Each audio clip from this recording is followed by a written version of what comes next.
Train to Busan ရဲ့ Director Yon San-ho ကိုယ်တိုင်ဇာတ်ညွှန်းရေးသားရိုက်ကူးထားပြီးလိုဘတ်ဂျက်ရုပ်ရှင်ထိပေမဲ့လည်းကြီးစုဘူးတက်တန်းကျော်ရုံဝင်ခဲ့ပြီးတော့ထုတ်လုပ်ရေးချိတ်တဲ့အဆ9မိကျော်အများဆုံးရရှိခဲ့တဲ့ရုံတင်ကားတစ်ကြီးကိုတင်ဆက်ပေးလိုက်ပါပြီနော် Main cast များအနေနဲ့နာမည်ကျော်များဖြစ်ကြတဲ့ Park Jong-min, Kwon Hae-yo,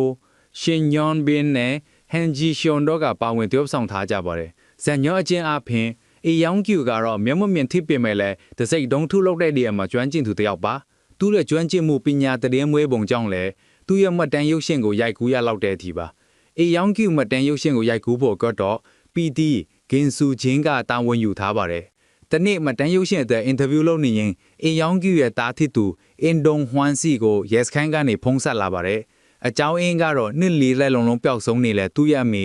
ကျောင်းယောင်ဟီကိုတောင်ပေါ်မှာအယိုးစုအနေနဲ့တွေ့ရှိလိုက်ရတဲ့အတွက်ကြောင့်ပါပဲ